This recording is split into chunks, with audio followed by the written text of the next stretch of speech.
യാത്രകൾ അതെന്നും മനസ്സിനെ കുളിരണിയിപ്പിക്കുന്ന ഒന്നാണ്. പ്രത്യേകിച്ച് മഴക്കാല യാത്രകൾ. മൺസൂൺ സജീവമാകുന്നതോടുകൂടി കേരളത്തിലെ വെള്ളച്ചാട്ടങ്ങളും സജീവമാകും. ചെറുതും വലുതുമായ നൂറുകണക്കിന് വെള്ളച്ചാട്ടങ്ങളുണ്ട് നമ്മുടെ ഈ കൊച്ചു കേരളത്തിൽ. അതിൽ കുറച്ചെണ്ണം മാത്രമേ ഫേമസ് ആയിട്ടുള്ളൂ. അത് കാണാനായി സ്വദേശികളും വിദേശികളുമായ ധാരാളം ആളുകൾ കേരളത്തോടെത്തുന്നുമുണ്ട്. എന്നാൽ അധികം ആരും അറിയാത്തതും മനോഹരങ്ങളും സുരക്ഷിതമായ യാത്രകൾക്ക് അനുയോജ്യവുമായ അനവധി വെള്ളച്ചാട്ടങ്ങൾ കേരളത്തിലുണ്ട്. അവയെ നിങ്ങൾക്ക് പരിചയപ്പെടുത്തുകയാണ് എൻ്റെ ഈ ചാനലിലൂടെ. അപ്പോൾ നമ്മുടെ ഇന്നത്തെ യാത്ര അരുവിക്കുഴി എന്നു പേരുള്ള മനോഹരമായ ഒരു വെള്ളച്ചാട്ടത്തിലേക്കാണ്. ഇത് തിരുവല്ലയിൽ തടിയൂർ എന്ന് പറയുന്ന സ്ഥലത്താണ് സ്ഥിതി ചെയ്യുന്നത്. തിരുവല്ലയിൽ നിന്നും റാന്നി റൂട്ടിൽ ഏകദേശം ഒരു 12 കിലോമീറ്റർ സഞ്ചരിച്ചാൽ നമുക്ക് തടിയൂർ എന്ന് പറയുന്ന ഈ സ്ഥലത്തെത്താം. ഇവിടെ നിന്നും ഒരു കിലോമീറ്റർ കൂടി സഞ്ചരിക്കുകയാണെങ്കിൽ കറക്റ്റായിട്ട് നമുക്ക് അരുവിക്കുഴി എന്ന് പറയുന്ന നമ്മുടെ ഈ മനോഹരമായ വെള്ളച്ചാട്ടത്തിലേക്ക് എത്താവുന്നതാണ്. ഇതാണ് നമ്മുടെ ആ വെള്ളച്ചാട്ടത്തിൻ്റെ ദൃശ്യം. അരുവിക്കുഴി 2 തട്ടുകളിലായിട്ടാണ് നമ്മുടെ ഈ മനോഹരമായ വെള്ളച്ചാട്ടം സ്ഥിതി ചെയ്യുന്നത്. ഇത് മുകളിലത്തെ തട്ടാണ്, മുകളിലത്തെ വെള്ളച്ചാട്ടമാണിത്. അവിടെ ഒരു വ്യൂ പോയിൻറ്റുമുണ്ട്. നമുക്ക് ആ പോയിൻറ്റിൽ നിന്നുകൊണ്ട് ഇത് മനോഹരമായ വെള്ളച്ചാട്ടം ദർശിക്കാവുന്നതാണ്. ഇവിടെയും സുഖമായി കുളിക്കാവുന്നതുമാണ്. അധികം അപകടങ്ങളൊന്നുമില്ലാത്തൊരു വെള്ളച്ചാട്ടമാണിത്. എന്നാൽ അരുവിക്കുഴി അതിൻ്റെ എല്ലാ മനോഹാരിതയും കൂടി കാണണമെങ്കിൽ താഴോട്ട് ഇറങ്ങി ചെന്ന് കാണണം. അതായത് നമ്മൾ ഇവിടുന്ന് താഴോട്ട് ഇറങ്ങി അതിൻ്റെ ഏറ്റവും നല്ല വ്യൂ പോയിൻറ്റിൽ തന്നെ എത്തേണ്ടതാണ്. അവിടെയാണ് ഇതിൻ്റെ വലിയ വെള്ളച്ചാട്ടം സ്ഥിതി ചെയ്യുന്നത്. ഈ വെള്ളച്ചാട്ടം നേരെ ചാടി താഴോട്ട് സഞ്ചരിച്ച് വലിയൊരു വെള്ളച്ചാട്ടമായി താഴെ രൂപപ്പെടുന്നുണ്ട്. അപ്പം അതാണ് ഏറ്റവും മനോഹരമായ ദൃശ്യം. അപ്പം നമുക്ക് അവിടേക്ക് പോകാം.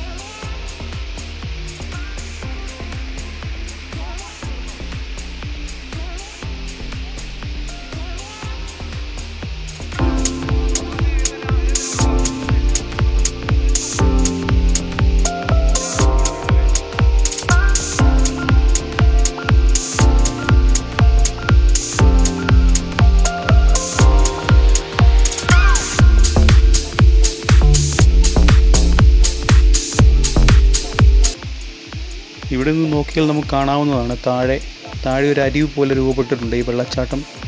ഇത് ചാടി താഴെ ഒരു ആർട്ടിഫിഷ്യലായിട്ടുള്ള അരുവി പോലെയാണ് രൂപപ്പെട്ടിരിക്കുന്നത്. മഴക്കാലങ്ങളിൽ മാത്രമേ നമ്മുടെ ഈ അരുവിക്കുഴി വെള്ളച്ചാട്ടം സജീവമാകത്തുള്ളൂ.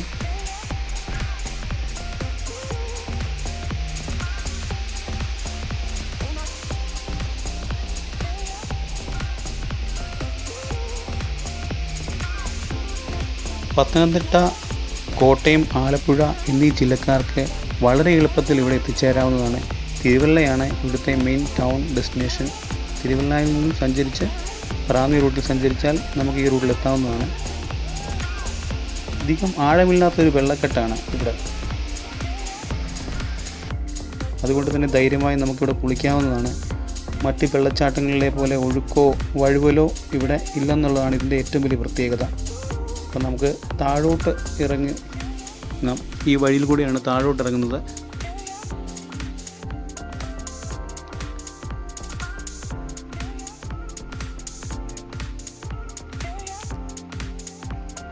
ഇത് ചെറിയൊരു കാട് പോലുള്ളൊരു ഭാഗമാണ്. അപ്പം ഇതിലെ നമ്മൾ താഴോട്ട് ഇറങ്ങി ചെല്ലുമ്പോഴാണ് നമ്മൾ ഈ വെള്ളച്ചാട്ടത്തിൻ്റെ അടിഭാഗത്തോട്ട് എത്തുന്നത്. അപ്പോൾ അവിടെ നിന്നാൽ മാത്രമേ നമുക്ക് ഈ വെള്ളച്ചാട്ടത്തിൻ്റെ മുഴുവൻ മനോഹാരിതയും ആസ്വദിക്കാൻ പറ്റുകയുള്ളൂ.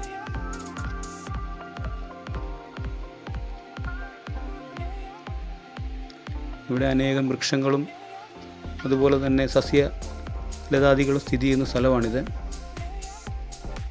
ഒരു ചെറിയ കാട് പോലെ തന്നെയാണ് ഇത്. നിങ്ങൾക്ക് നോക്കിയാൽ കാണാം. ഒരു കാട്ടിനുള്ളിൽ സ്ഥിതി ചെയ്യുന്ന ഒരു വെള്ളച്ചാട്ടത്തിൻ്റെ പ്രതീതി തന്നെയാണ് ഈ വെള്ളച്ചാട്ടത്തിന്.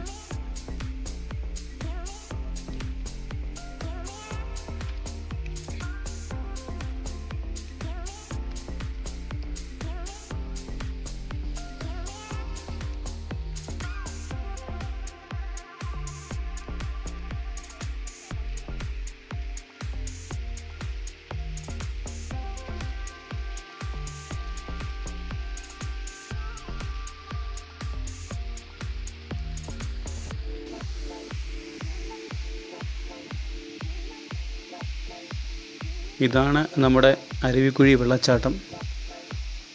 വളരെ മനോഹരമായൊരു ദൃശ്യമാണ് ഈ വെള്ളച്ചാട്ടത്തിൻ്റെ. ഈ വെള്ളം ചാടി താഴെ ഒരു വൃത്താകൃതിയിലുള്ള ഒരു കുളം പോലുള്ളൊരു സ്ഥലത്തോടാണ് ഇത് ചാടി വീഴുന്നത്. അതുകൊണ്ട് ഇവിടെ ഒഴുക്കോ കാര്യങ്ങളോ ഒന്നും കൂടുതലായിട്ടില്ല. നമുക്ക് ഏറ്റവും സുരക്ഷിതമായിട്ട് നിന്ന് കുളിക്കാൻ പറ്റിയൊരു വെള്ളച്ചാട്ടമാണ് ഇവിടെ നിന്ന് എങ്ങും ഒഴുകിപ്പോകുന്നുള്ളൊരു പേടി എങ്ങും വേണ്ട. കാരണം വെള്ളം വന്ന് പതിക്കുന്നത് മാത്രമേ ഉള്ളൂ. അത് കഴിഞ്ഞാൽ ഒഴുക്കില്ല. അതാണ് ഇവിടുത്തെ ഏറ്റവും വലിയ പ്രത്യേകത. അപ്പോൾ ഈ വെള്ളച്ചാട്ടത്തിൽ, ഈ തണുത്ത വെള്ളത്തിൽ കുളിക്കുന്നത് മനോഹരമായൊരു അനുഭൂതിയാണ്. അപ്പോൾ സമയം കിട്ടുമ്പോൾ നിങ്ങൾക്ക് ഒരിക്കലെങ്കിലും സഞ്ചരിക്കാനും അപകടമില്ലാതെ കുളിക്കാനും പറ്റിയ ഒരു മനോഹരമായ വെള്ളച്ചാട്ടമാണ് അരുവിക്കുഴി വെള്ളച്ചാട്ടം. അപ്പോൾ ഒരിക്കലെങ്കിലും നിങ്ങൾ ഇവിടെ ഒന്ന് വന്ന് മഴക്കാല സമയത്ത് ഇതൊന്ന് ദർശിക്കേണ്ടതാണ് ഈ വെള്ളച്ചാട്ടം. മനോഹരമായൊരു വെള്ളച്ചാട്ടമാണിത്.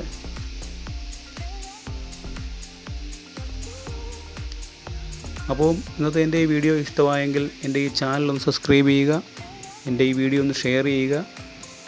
സബ്സ്ക്രൈബ് ചെയ്യാത്ത ആൾക്കാരുണ്ടെങ്കിൽ ആ ബെൽ ബട്ടൺ ഒന്ന് അമർത്തുക. അപ്പോൾ ഞാൻ എനേബിൾ ചെയ്യുന്ന വീഡിയോകൾ നിങ്ങൾക്ക് അപ്പോൾ നോട്ടിഫിക്കേഷനായിട്ട് വരുന്നതായിരിക്കും. അപ്പം ഇനി അടുത്തൊരു വെള്ളച്ചാട്ടത്തിൻ്റെ വീഡിയോയുമായി നമുക്ക് വീണ്ടും കാണാം. ഓക്കെ.